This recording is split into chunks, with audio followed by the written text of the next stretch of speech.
Magandang araw po sa inyong lahat. Ako po si Renato at gusto kong ibahagi sa inyo ang isang kwento na nangyari sa aming pamilya noong taong 1977. Hindi ko po makakalimutan ang mga kaganapan dahil mismong buhay namin ang nasangkot. Noong panahong yon, nakatira kami sa isang liblib na baryo sa may parting Visayas. Payak lang ang pamumuhay namin. Bukid at palaisdaan ang kinabubuhay ng karamihan sa mga tao doon. Tahimik naman ang baryo pero kilala din ito sa mga kwentong kababalaghan. Maraming nagsasabi na may mga nilalang na gumagala tuwing gabi. Mga engkanto, tikbalang at lalo na ang mga aswang. Kasama ko noon sa bahay sina Tatay Monching, si Nanay Sally at ang lola kong si Pasinga. Bata pa ako pero ramdam ko ang tensyon sa paligid ng pamilya namin. Ang lola kong si Pasinga, sa kabila ng pagiging mabait at maalaga, ay may mga bagay na hindi mapaliwanag sa kanya. Madalas siyang naglalakwatsa tuwing hating gabi. Kapag tinatanong ni nanay kung saan siya galing, lagi niyang sagot ay, "Nagpunta lang ako kina Aling Nena. May pinag-usapan kami." Pero hindi ka panipaniwala dahil gabi na at malayo ang bahay ni Aling Nena. May mga kapitbahay din na nagsasabing nakikita daw nila si Lola na nasa gitna ng kakahuyan, nakaupo sa malaking bato at parang may inaawit. Si Tatay Monching, seryoso at ekstriktong tao. Hindi madaling maniwala sa mga tsismis. Pero isang gabi, nakauwi siyang lasing galing sa may sabungan. Habang kumakain kami ng hapunan, bigla niyang sinabing, "Sally, napansin mo ba ang nanay mo? Iba ang kilos. Kanina may narinig ako usapan sa tindahan. Ang sabi, aswang daw siya." Monching, huwag kang makikinig sa mga walang basihang chismis. Nanay ko yan. Alam mong mabait siya, hindi ba? Tahimik lang ako habang pinagmamasdan silang dalawa. Kita ko sa mukha ni nanay ang pagkabahala. Si tatay naman ay puno ng pagdududa. Kinagabihan mahimbing na sana ang tulog ko nang biglang may narinig akong kaluskos sa likod ng bahay. Dahan-dahan akong tumayo at sumilip sa bintana. Nakita ko si Lola Pasing, nakalugay ang buhok, nakasuot ng lumang saya at dahan-dahang umalis papunta sa gubat. May dala siyang parang bayong. Kinabukasan, kinuwento ko ito kay tatay. "Tay, nakita ko po si Lola kagabi. Pumunta siya sa gubat." Nanlaki ang mga mata ni tatay at sinulyapan si nanay. "Sabi ko na nga ba? Sally, oras na para malaman natin ang totoo." Nag-init ang pagtatalo nila. Pilit na pinagtatanggol ni nanay si Lola, pero mas lalo lang lumalakas ang hinala ni tatay. Dumating ang mga sumunod na gabi at mas dumami pa ang mga kwento ng mga kapitbahay. May alaga raw na baboy na biglang nawala. May batang biglang nagkasakit at hindi mapaliwanag ang sanhi. At may nakita raw na malaking ibon na parang tao ang mata. Lumilipad sa bubong ng kapitbahay. Lahat ng ito, si Lola ang pinagbibintangan. Hanggang sa dumating ang gabing hindi ko makakalimutan. Si Reggie, dito na nagsimula ang mga kakaibang pangyayari. Bandang 11:00 ng gabi, tahimik ang paligid, madilim ang kalangitan, tanging liwanag lang ng buwan ang nagbibigay ng kaunting liwanag sa aming bakuran. Mahimbing na natutulog si nanay at si tatay, pero ako hindi mapakali. Parang may gumigising sa akin na hindi ko maintindihan. Bigla kong narinig ang kaluskos mula sa likod ng bahay. Kinabahan ako. Dahan-dahan akong bumangon at sumilip sa siwang ng dingding. Doon ko nakita si Lola Pasing, nakatalikod at nakaupo sa mahabang bangko. Hindi siya kumikilos, pero dinig ko ang mahina niyang ungol na parang may inaawit na kakaibang tono. Kinabahan ako si Reggie, kaya agad kong ginising si tatay. Tay, si Lola nasa labas. May ginagawa siya. Nagising si tatay at agad na tumayo. Kinuha niya ang itak na nakasabit sa dingding at dahan-dahang lumapit sa bintana. Nang sumilip siya, biglang nanigas ang mukha niya. Sally, bumangon ka, sabi ni tatay. Nagulat si nanay at agad lumapit. Nang makita niya ang ina sa labas, napaiyak siya. Monching, baka naglalabas lang ng sama ng loob si nanay. Huwag mong pakialaman. Pero hindi nakinig si tatay. Lumabas siya ng bahay at ako naman ay sumunod sa likod niya. Sa ilalim ng buwan, nakita naming lahat si Lola Pasing na unti-unting tumayo. Nakapikit ang kanyang mga mata at may dugo sa gilid ng kanyang labi. Nakita ko rin ang basang-basang damit niya. Parang may kinatay na hayop. Pasing, ano ba ginagawa mo? Dahan-dahang lumingon si Lola sa amin. Ang mga mata niya ay nanlilisik na mapula at ang ngiti niya ay nakakatindig balahibo. Monching, bata ka pa rin sa panangin ko. Huwag mo akong pangunahan. Napaatras ako sa takot pero si tatay, ang itak ay hawak niya at matapang na hinarap si Lola. Hindi ko hayaang saktan mo ang pamilya ko. Kung totoo ang hinala ko, titigilan mo na to, Pasing. Biglang humagalpak ng tawa si Lola. Malalim, malamig at parang hindi tao talaga. Hindi niyo ako maintindihan. Hindi niyo alam ang kapangyarihan ko. Hinila ko ni nanay papasok sa bahay pero hindi ko bilo si tatay. Nakatutok pa rin ang tingin niya kay Lola. Maya-maya, narinig namin lahat ang alulong ng aso. Sa di kalayuan, sunod-sunod na umalulong ang mga ito. Sabay sa malakas na hangin na dumadampi sa paligid. Ramdam ko ang kilabot mula ulo hanggang paa. Monching, tama na. Nanay ko yan. Sally, manahimik ka. Kung hindi ko to gagawin, mauubos tayong lahat. Sa mismong sandaling yon, tumalon si Lola Pasing. Mabilis na parang hayop at muntik nang masunggaban si tatay. Buti na lang at mabilis siyang nakailag. Dumiretso ang mga kuko ni Lola sa kawayan ng dingding at halos mabali ito. Napasigaw ako. Tay, huwag mo lapitan! Ngunit imbis na umatras, mas lalo pang tumapang si tatay. Nakataas ang itak at nakipagtitigan kay Lola. Iyon ang unang beses na nakita ko ang tunay na muka ng lola ko. Hindi na siya ang mabait at mapagmahal na Lola Pasing na kilala ko. Ang nakita ko'y isang nilalang na gutom, galit at handang manakit. At doon nagsimula ang bangungot na magbabago sa buhay naming lahat. Huminto ang paligid, parang wala kang maririnig kundi ang malakas na tibok ng dibdib ko. Nakatutok pa rin ang itak ni tatay kay Lola Pasing, habang si nanay naman ay humahagulgol sa tabi ko. Hindi niya alam kung lalapit siya para tulungan ang ina niya o titigil siya para protektahan kami. Si Lola Pasing nakayuko at humihingal na parang hayop na sugatan. Dahan-dahan siyang nagsalita pero kakaiba ang boses niya. Paos, malalim, parang galing sa ilalim ng lupa. Hindi niyo ako matatanggal. Matagal na akong nandito bago pa kayo isinilang. Naglakad siya papalapit. Mabagal pero bawat yapak niya ay nakakayanig ng dibdib. Umurong si tatay at kumapit ng mahigpit sa hawakan ng itak. Huwag kang lalapit. Kung may natitira ka pang pagkatao, tigilan mo na to. Ngunit humagalpak si Lola ng tawa. Mas malakas kaysa sa kanina. Kita ko ang matutulis niyang ngipin. May bakas pa ng dugo sa gilid ng kanyang bibig. Wala na akong babalikan. Ito ang buhay ko. At kahit ikaw, Monching, hindi mo ako mapipigilan. Sa isang iglap, umatake si Lola. Ang bilis ng galaw niya. Hindi ko na halos nakita pa. Tumalon siya kay tatay. Mga kuko niya ay nakatutok sa dibdib ng tatay ko. Mabilis ding nakailag si tatay at biglang pinagsalubong ang itak. Nagtilian ang mga ibon sa puno nang sumalpok ang bakal sa braso ni Lola. Narinig ko ang tunog ng laman na nahati at bumagsak sa lupa ang dugo. Napahiyaw si nanay. Tama na, Monching. Huwag mo siyang saktan. Pero si tatay hindi nagpatinag.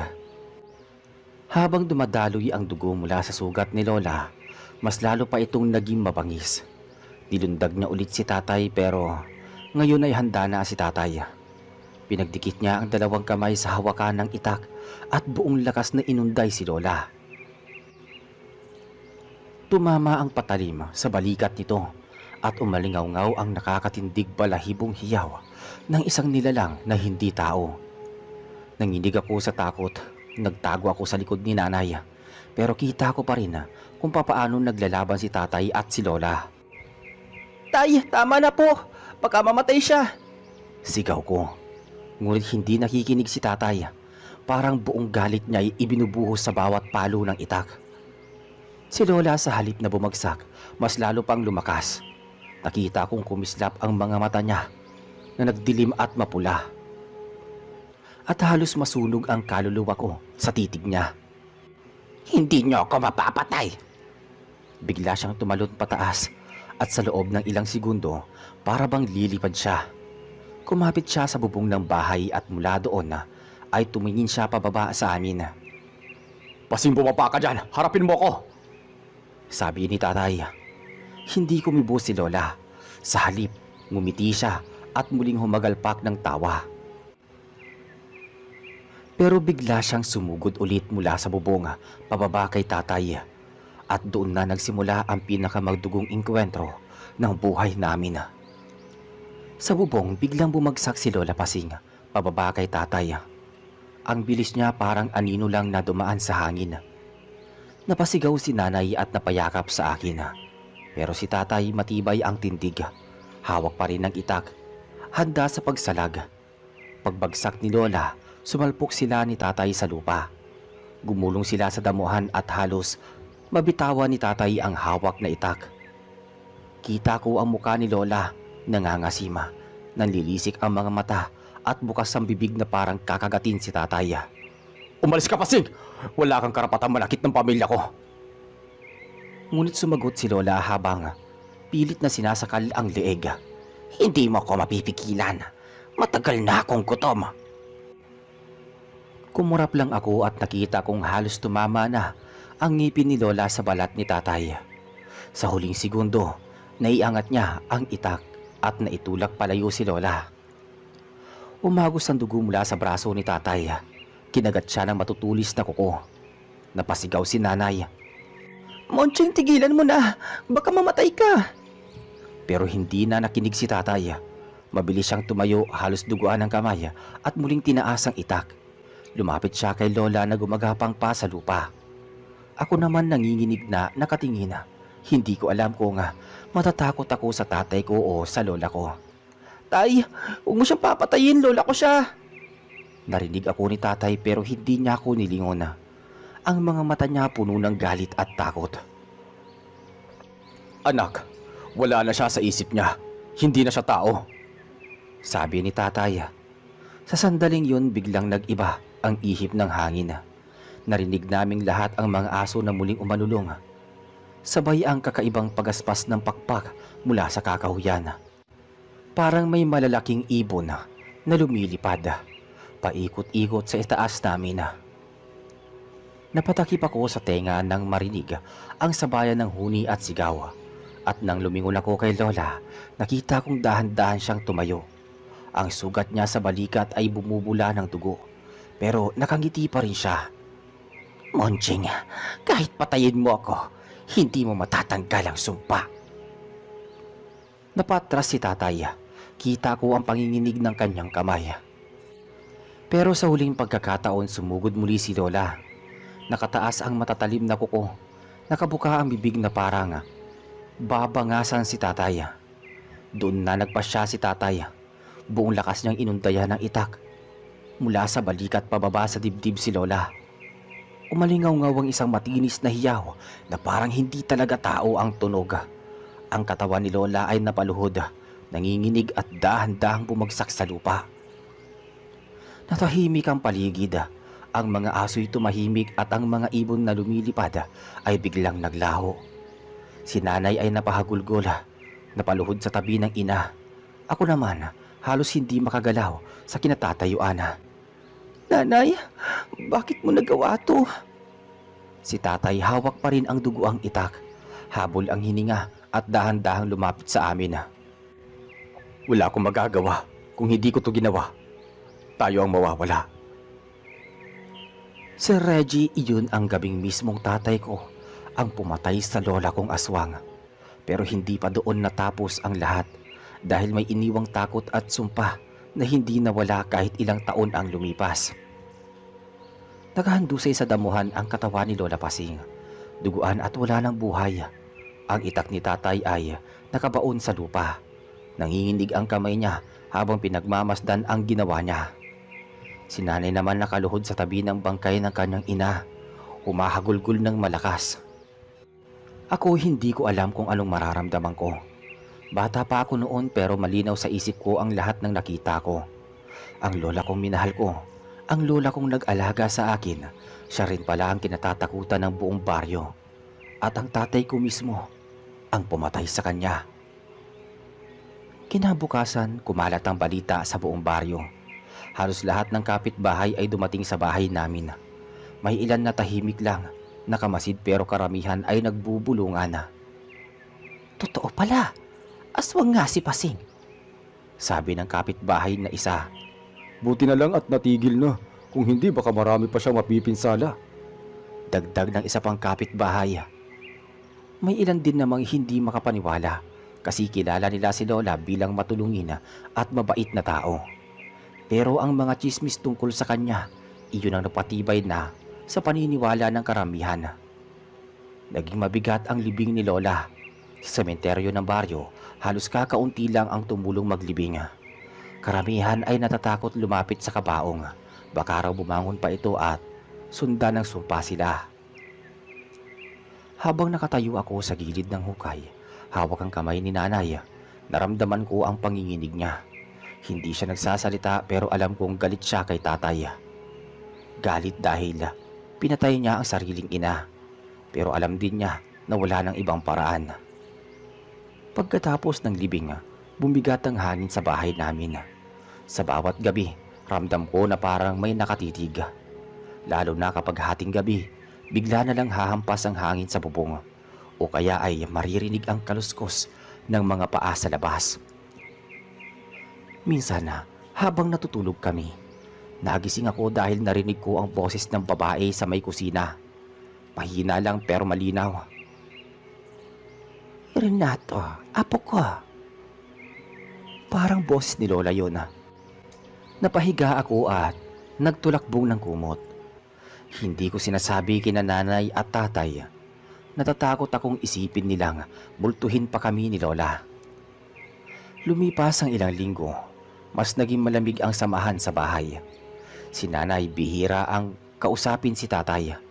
Si tatay naman laging tahimik, parang mabigat ang dinadala. Ako araw-araw kong iniisip kung totoo bang ligtas na kami o kung bumalik pa si Lola. Isang gabi, nagiinuman ng isang lalaki sa kanto at narinig ko ang pinag-uusapan nila. Hindi basta-basta natatapos ang sumpa ng aswang. Oo, kahit patayin mo, may naiiwan yan. Baka sa pamilya na lumipat. Nang marinig ko yun, lalo akong natakot.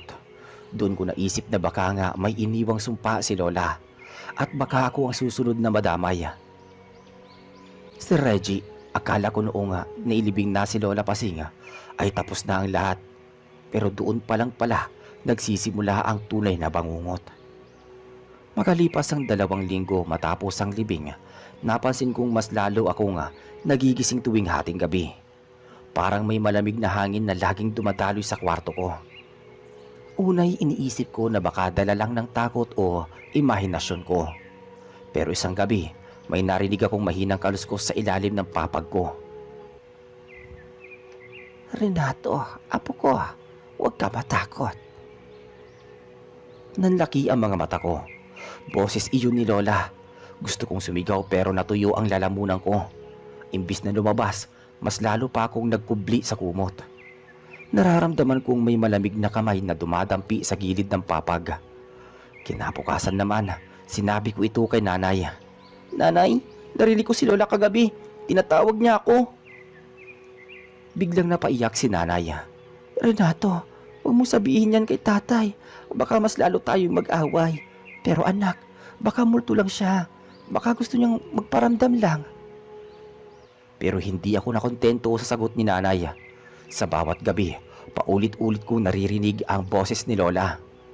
Minsan sa labas ng bintana.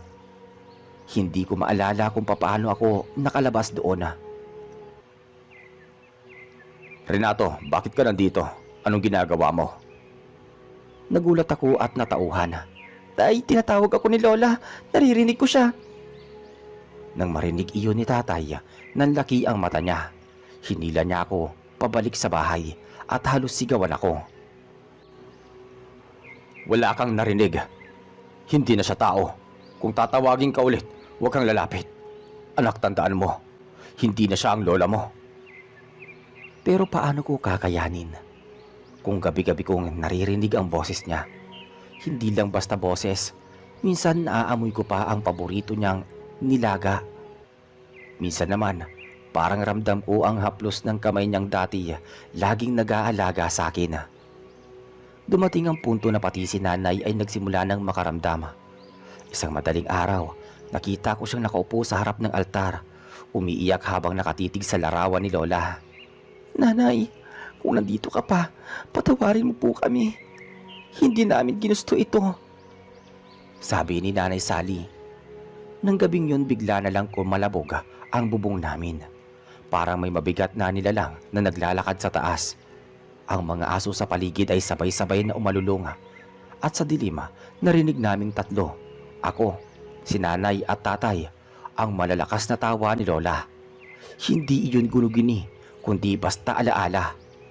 Totoo talaga, totoo ang narinig namin. At doon muling nagbalik ang takot sa bahay namin. Hindi pa tapos ang lahat, ang sumpa, buhay na buhay pa rin. Hindi lang pala kami ang pinuntirya ng sumpa, pati ang mga kapitbahay unti-unti nang nadadamay. Isang gabi, dumating si Aling Marta sa bahay namin. Hingal na hingal at halos mawala ng boses sa kakasigaw. Monching Sally, may kakaiba sa bahay namin. Ang baboy namin biglang nawala kagabi, tapos kanina wala na. Ang natira lang yung balat at ang buto. Halos mawalan ng kulay si nanay sa kanyang narinig. Ako naman, nagtago sa likod niya. Baka naman may magnanakaw lang, Marta. Pero biglang umiling si Aling Marta. Nanginginig ang labi. Hindi taong gumawa nun. Nakita namin, may nakita kaming anino. Nakalutang sa bubong. Malaking babae na nakalugay ang buhok at nakatawa. Napatingin kami ni tatay sa isa't isa. Pareho naming alam kung sino yun. Kinabukasan na ang balita sa buong baryo ay kumalat. Nagsasabing nakikita raw nila si Lola sa may ilog, nakaupo sa malaking bato, kumakanta sa 10 oras ng gabi. Ang iba naman nagrereklamo na may mga alagang manok na nawawala. At ang natitira lang ay mga pakpak na maraming dugo. Dumating pa ang isang insidente. Ang anak ni Mang Edward, isang kapitbahay namin, biglang nilagnat ng mataas at hindi na makabangon. Pinatawag nila ang albularyong si Mang Cardo.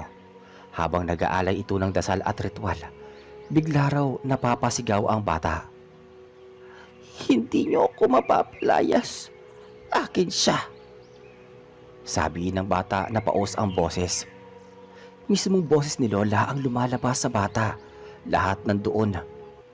Natakot at nagsitakbuhan ang mga tao. Si Mang Edward mismo ang lumapit kay tatay pagkatapos. Monching, kung hindi mo natapos ang ginawa mo, baka tayong lahat ang mamatay dito.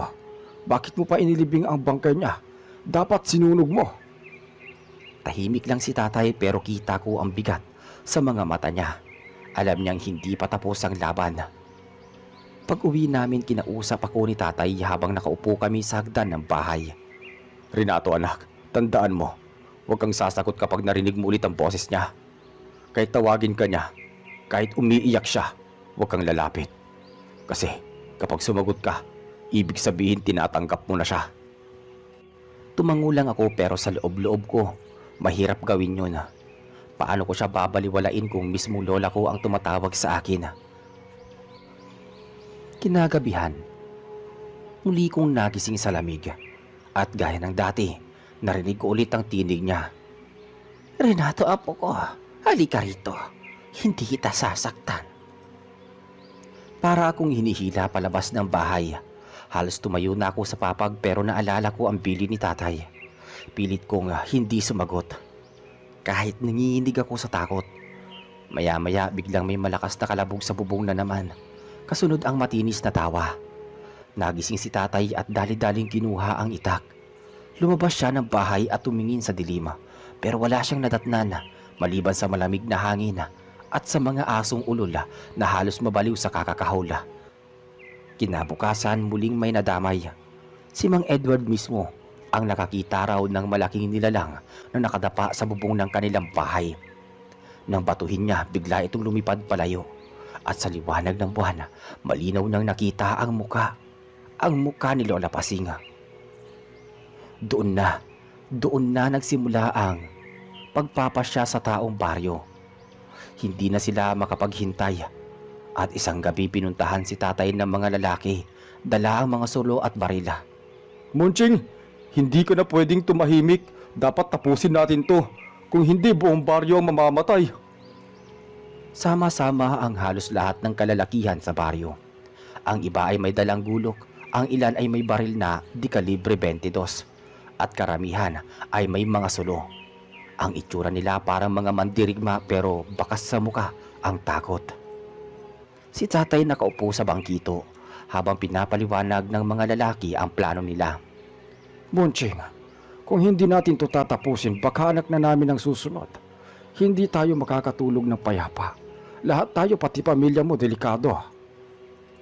Tahimik lang si tatay, hawak ang itak. Nakayuko siya at hindi makapagsalita. Ako naman, nakikinig lang sa gilid at nanginginig. Nagsalita ang isa pang lalaki. Hindi sapat na inilibing lang siya. Kailangan nating hukayin ang katawan niya at sunugin.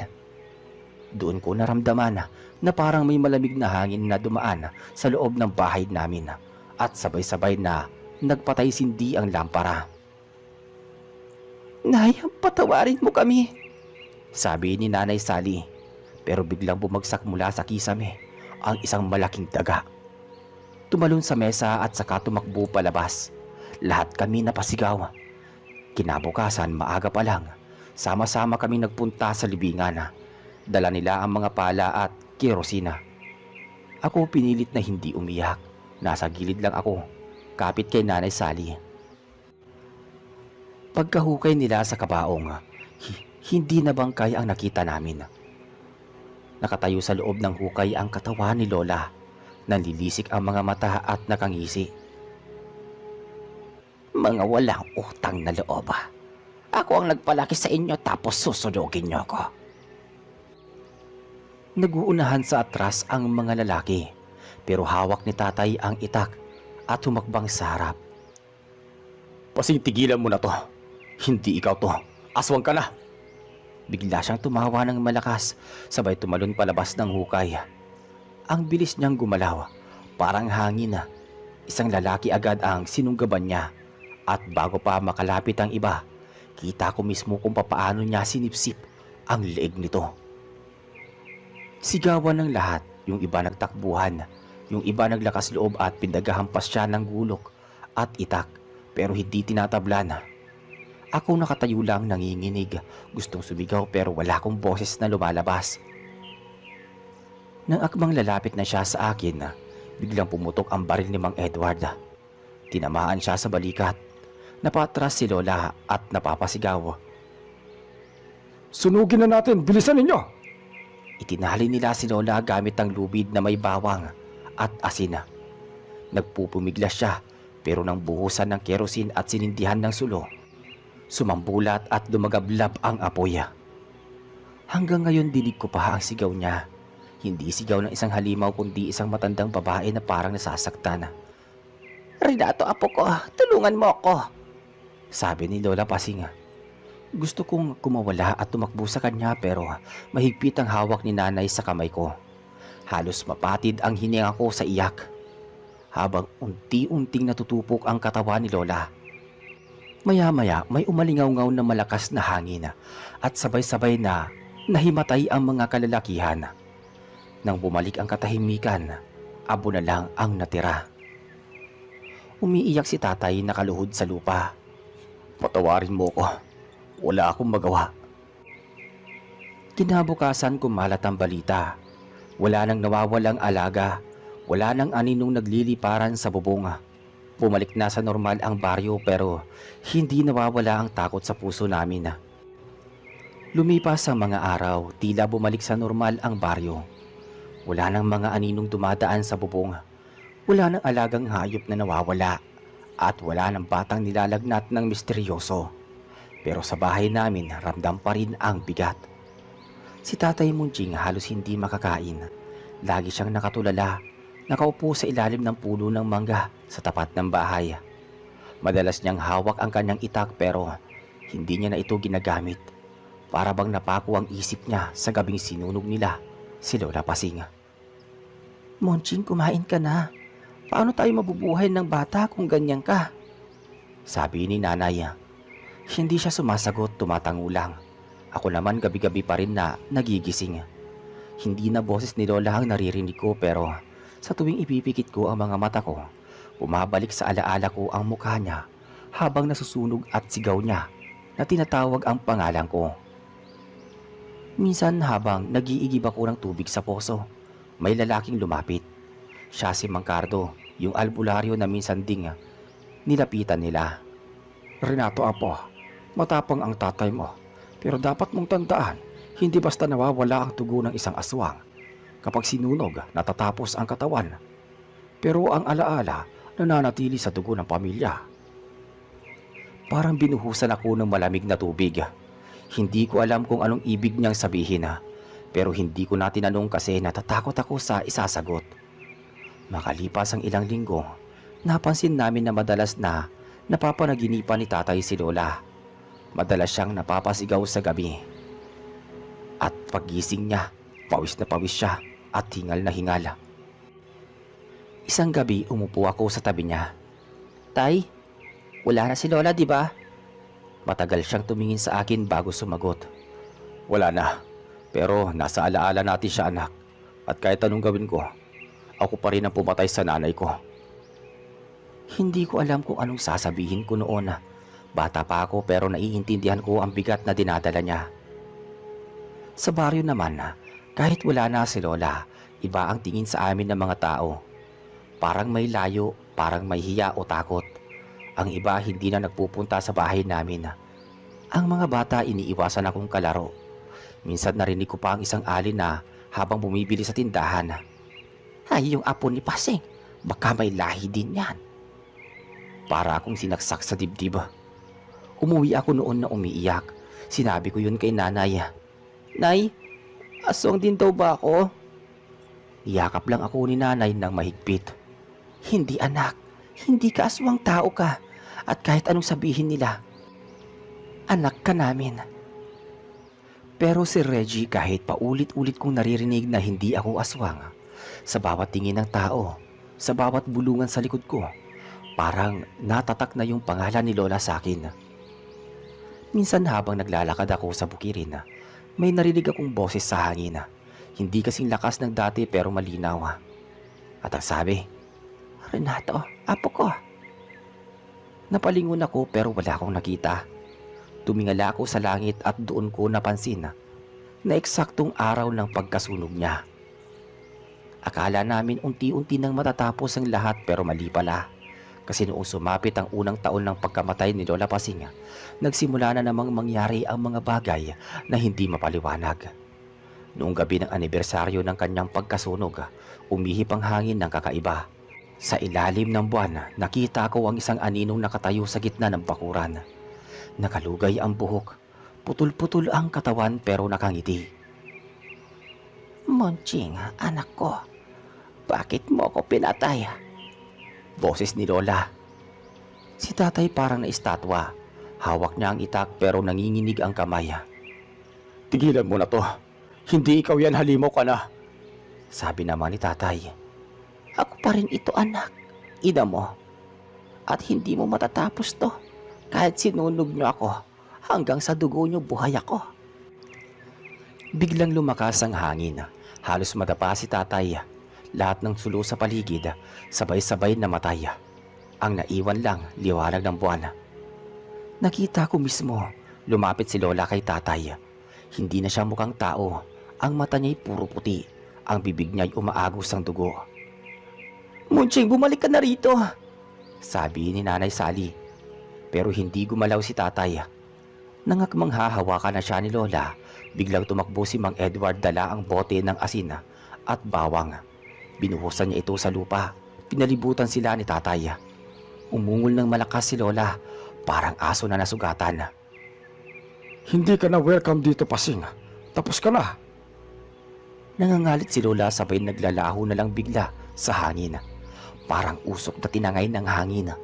Naiwan si tatay na nakaluhod hawak ang dibdib at halos hindi makahinga. Kinabukasan, pinag-usapan na naman ng buong baryo. Yung iba naniniwalang kaluluwa ni Lola ang bumalik. Yung iba, sinasabing hindi siya tuluyang nasunog, na may natira pang bahagi ng katawan niya na hindi nadurog. Pero ako si Reggie, mas malala pa ang nararamdaman ko.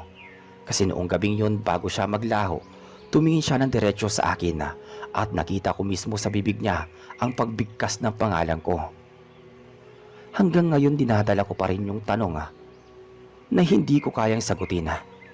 Bakit ako? Matapos ang gabing yun, muling nagpakita si Lola Pasing.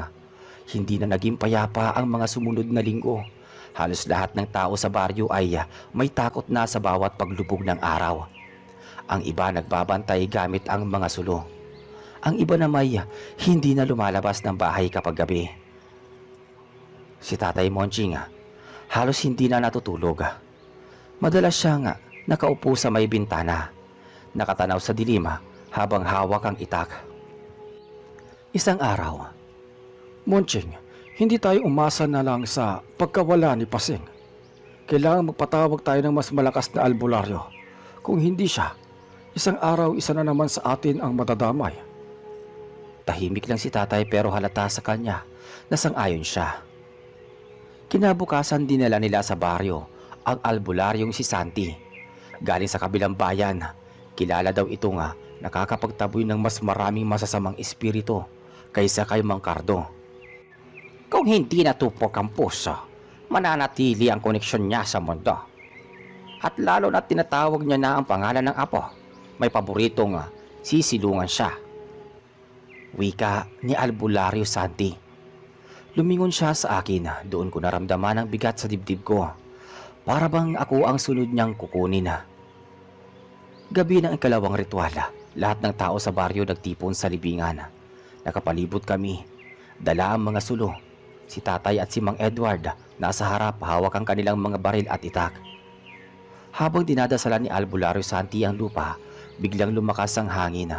Ang mga kandila isa-isang namatay. At mula sa gitna ng abo, may sumulpot na makapal na usok. Sa gitna ng usok, unti-unting lumitaw si Lola Pasing. Hindi na siya mukhang matanda. Ang itsura niya kalahating tao, kalahating halimaw. Ang buhok niya nakalugay pa din. Ang mata puti at ang bibig puno ng itim na dugo. Mga traitor, pinatay niyo na ako. At ngayon pati kaluluwa ko, gusto niyo pang sunugin. Nagtakbuhan ang ilan sa mga tao pero si tatay hindi umatras. Ako ang pumatay sa'yo. Ako ang sumunog sa katawan mo. Kung may babawian ka, ako lang. Umungol ng malakas si Lola at lumipad palapit kay tatay. Sinubukan siyang hadlangan ni Mang Edward pero natapon siya sa gilid. Lola, tama na po, sabi ko naman. Renato, apo ko, hindi ko ginusto to. Biglang sinunggaban siya ni Albularyo Santi. Itinusok niya ang matulis na kahoy na may balot ng dahon ng sambong sa dibdib ni Lola. Sabay sabog ng apoy na parang kidlat na bumalot sa buong paligid. Napasigaw si Lola ng malakas at unti-unting naglaho ang kanyang kaluluwa hanggang sa abo na lang ang naiwan. Pagkatapos ng ritual, bumagsak si tatay sa lupa at napahagulgol. Patawad, Nay. Patawad. Pagkatapos nun nagbalik ang katahimikan sa baryo. Ilang linggo ang lumipas, wala nang kakaibang nagaganap. Bumalik na sa normal ang buhay ng mga tao. Pero sa pamilya namin hindi na nawala ang sugat. Si tatay kahit buhay pa siya noon, hindi na bumalik sa dati. Madalas siyang tahimik, parang lagi mabigat ang dibdib. Si Nanay Sally pilit na pinapalakas ang loob namin na ako naman, kahit bata pa, naiintindihan ko na hindi mawawala ang takot na dulot ng lahat ng naganap. At hanggang ngayon si Reggie dala ko pa rin ang alaala ng gabing yun. Ang gabing pinatay ni tatay ang sarili niyang ina para lang mailigtas kami sa sumpa ng pagiging aswang.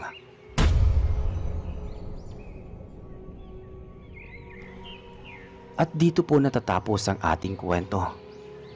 Muli, ako po si Reggie, ang inyong narrator sa channel na Kwentuhan Tayo. Hanggang sa muli.